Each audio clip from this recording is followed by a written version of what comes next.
He's returned home after 5 years and claims he's the best fighter in Australia under 145 pounds.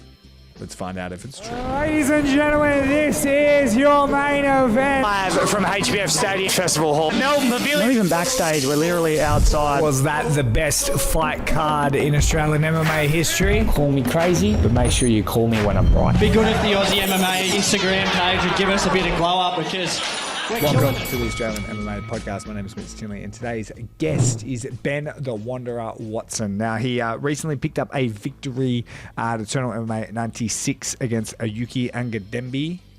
That's close enough. With a really dominant performance, claims many others turned it down, and he's, first fight in about 5 years.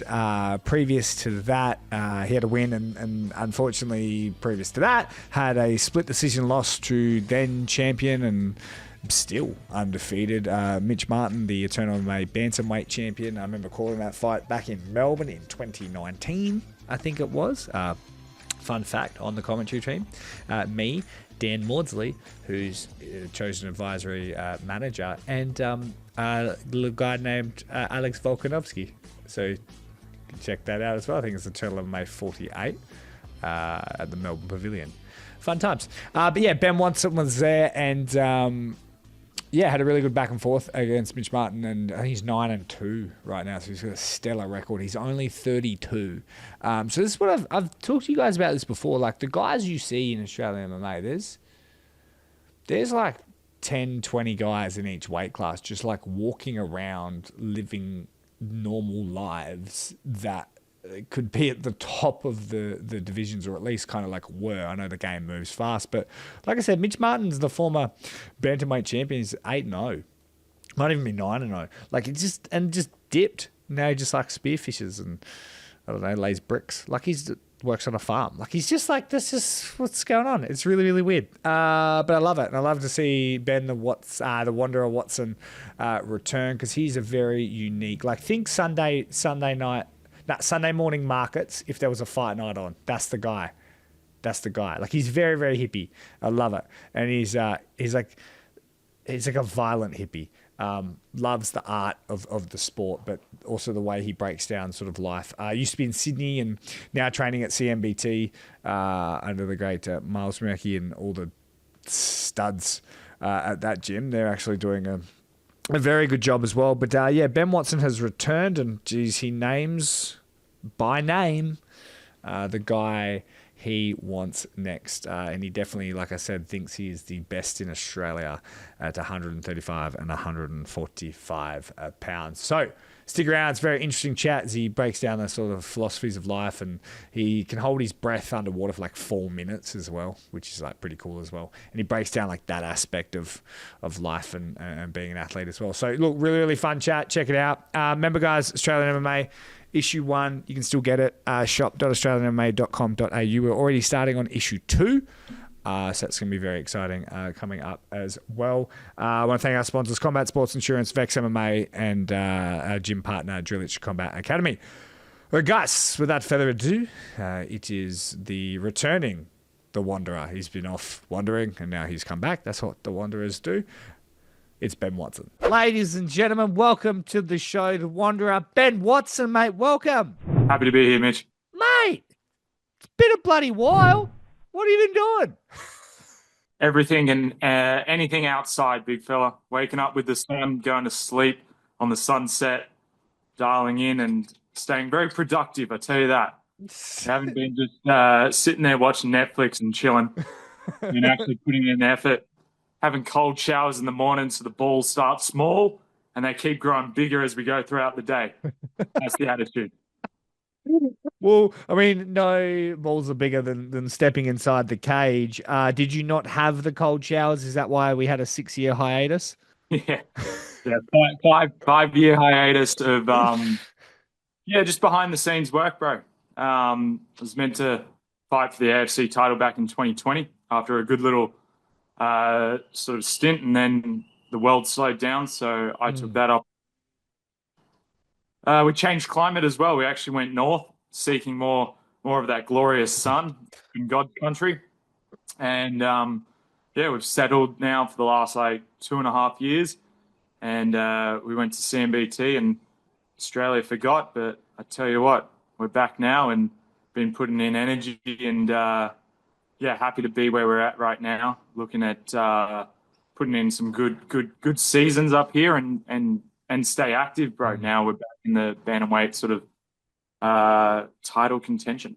Were you training during that hiatus, or what were you doing? Yeah, we were. We were, yeah, sent to CMBT and forgot. Yeah, yeah, we were definitely training, big fella, and even over a little stint in Thailand for a bit.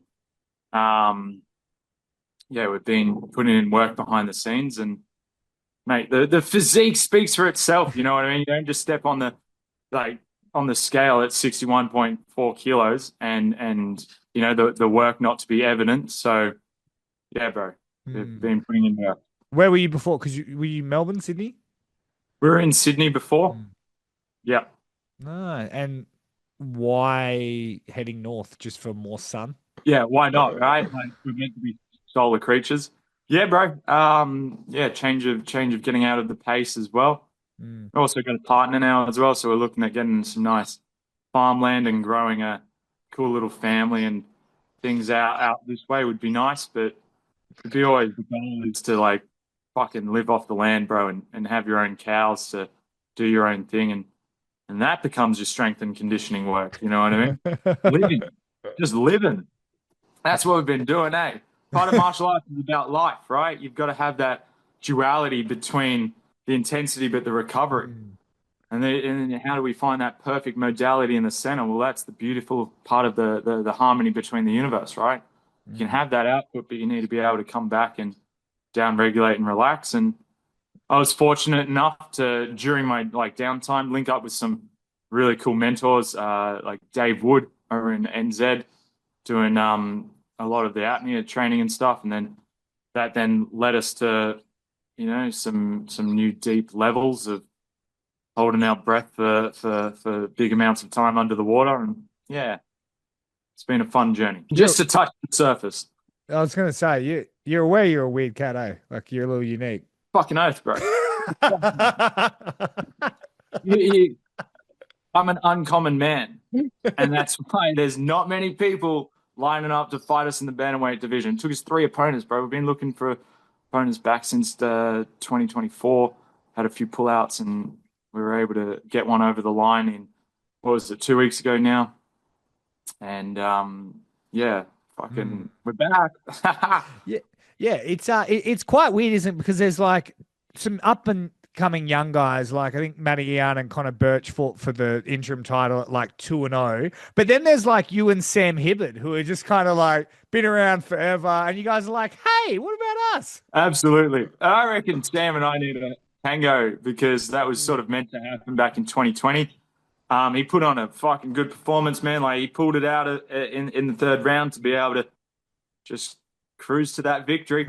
And that shows veteran skill. So yeah, man, I reckon that's the next fight to make in the bantamweight division.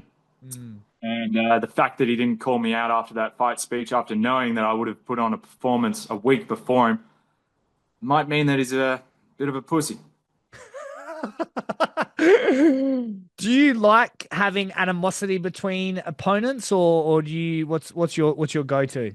Nothing matters, bro. It's all about me versus me. Hey, in the end of it, I'm preparing for the best version of me across that cage, and that's a scary opponent. So, man, I'm fortunate enough to have legends like Dan Gall, Taser Malone, Yusuke. Like these are fucking gangsters in the gym, bro.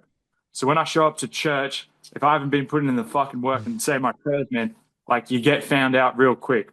So I'm going with some of the best in Australia here, and just breeds that confidence. You know what I mean? When you've got that sort of strength happening in the room, you either sink or swim. And damn, man, I've been swimming since I was like 6 years old, bro. Thanks to mum and dad. So I got a good strength on me, and yeah, bro. Well, is the sort of goal and the motivation still the same as it was 5 years ago? Great question. Yeah, maybe not so much as more. It's more like it was always like I have to get to the UFC. That's why I went up to featherweight to try and like boost the amount of fights that I could have in the year, just because I wanted to fight more and get my record up. And that's now changed, man. It's here to sort of like prove a point that I did this right. I don't want to fucking half-ass anything. I've started jiu-jitsu when I was sort of 18, and this is a lifetime pursuit now, bro. And this is me putting in that last little bit to make sure I did it right, to validate the legacy of like, I actually fucking put in this as a profession. So yeah, like UFC would be mad, man. I reckon I'm fucking built for it. So yeah, we'll see who comes knocking after the next win. But obviously there's other people already in the conversation. PFL's making an adventure down this way to Sydney in December, I believe.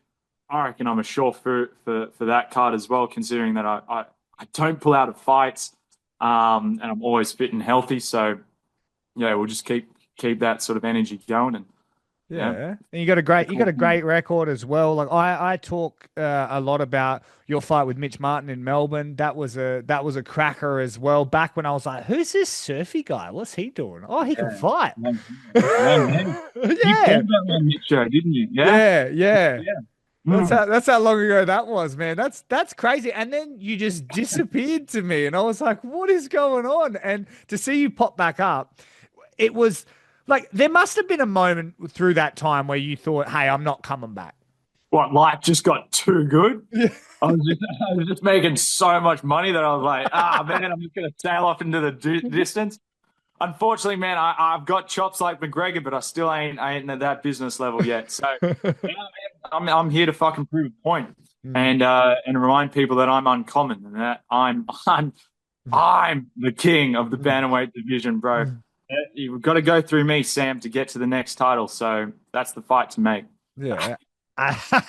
Absolutely. And that's what I love about it. Do you find it funny too that like as you sort of just disappeared for 5 years, Mitch Martin just retired at like 8-0 and just bounced?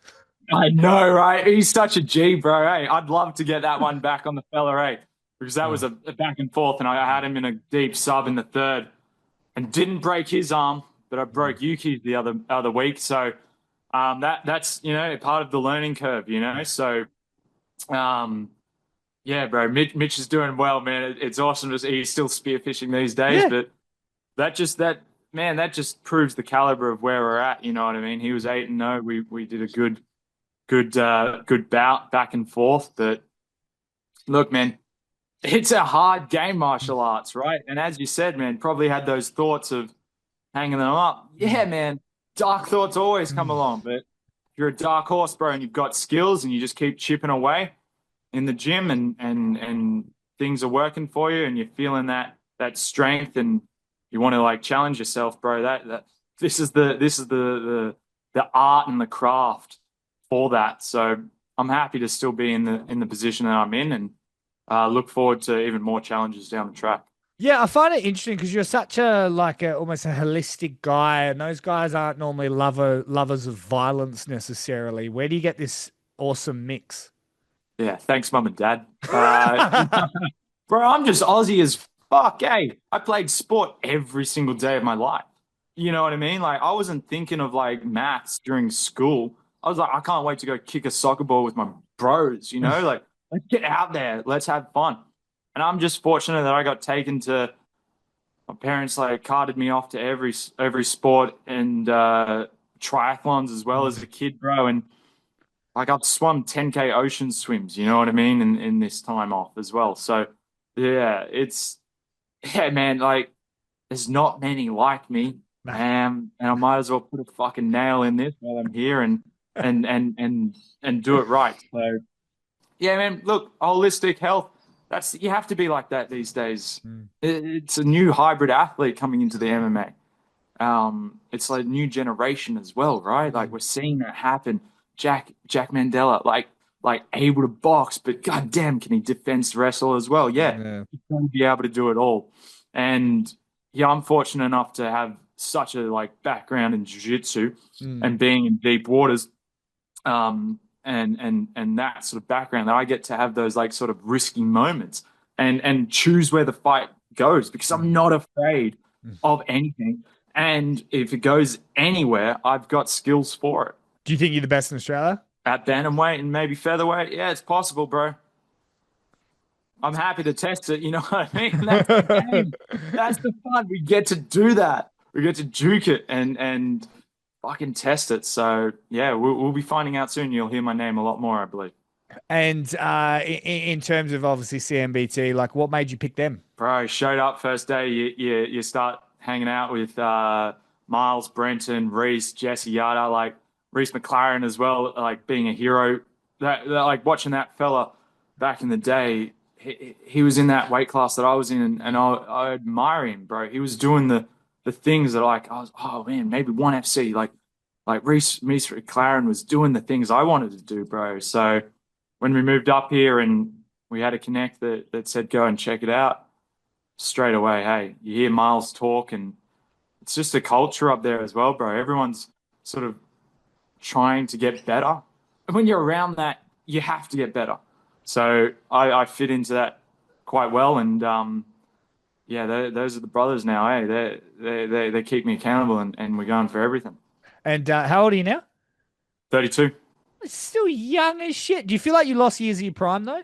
Hey, bro, yeah, like that's a conversation. Yeah, took that manhood, man. Like when I first started this, I had 3 amateur fights, and then at like 26, I was like, I'm gonna make the UFC by 30. And that's when I turned pro. Hey, and look, fuck, we were close. You know what I mean? Like, yeah. So I wrote that stuff down, bro, and it was gonna happen. It was on that trajectory. But life gets thrown curveballs, and I just made it better. Like I didn't fucking complain. Just took it as an opportunity, a learning curve, and took a chance to get better in other areas. So that's what's benefited me here, and that's the new package that we're bringing. And talk to me about is it the WEC method stuff, the breathing? So what's that all about? Oh, bro, there's heaps of different things that we can unpack here. So breathing's a whole nother side of it. WEC method is a fucking paradigm shift in how we like train in the strength room with what we call rotational movement training. So RMT, and all this is bringing this awareness towards how we're meant to move as humans, not just sagittal plane up and down. And that sort of excited me. I was like, fuck yeah, as a prime mover, I like to understand how I could move more efficiently and better. And that's where I was like fortunate enough to link up with Dave Weck, Chris Chamberlain, and sort of take my training to a whole nother level. So that's a whole side piece of like my strength and conditioning routine nowadays. And then the breathing is what sort of you hit, man, like you're always trying to find 1% in your strength and conditioning, your diet, your sleep. Even people take steroids to get 1% better. But you have none of that if you're unable to like breathe.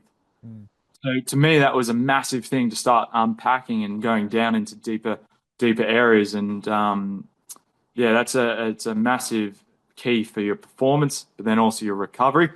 And if you want to approach life as a martial artist, bro, you need to be able to understand how your diet, your breathing, all of these things impact that performance that you're trying to do. So, yeah. How long can you hold your breath for? Oh, bro, close to 4 minutes. No, that's like a whole round. You could be getting choked and not even care. Yeah, and what did we just see with Dan Gold? Dan Gold, you would have. I saw your tweets on that, bro. Yeah, you watched them. Guess who's been training with me? Guess who's in that? Right. So yeah, that's the game here, bro. You put something. Yeah, it might be only a second you need in that martial arts event, but at least then you have either protocols to down regulate and navigate the stress, or you pick yourself up and you slam the fucker with 20 seconds to go and win the whole fight. That's what my boy did. He absolutely aced it, bro. Bring back Rampage Jackson. It's Dan the Rampage Gall. That was sick. You saw that live, eh? Oh, mate, that was awesome. It was ever, right? Yeah, Oh.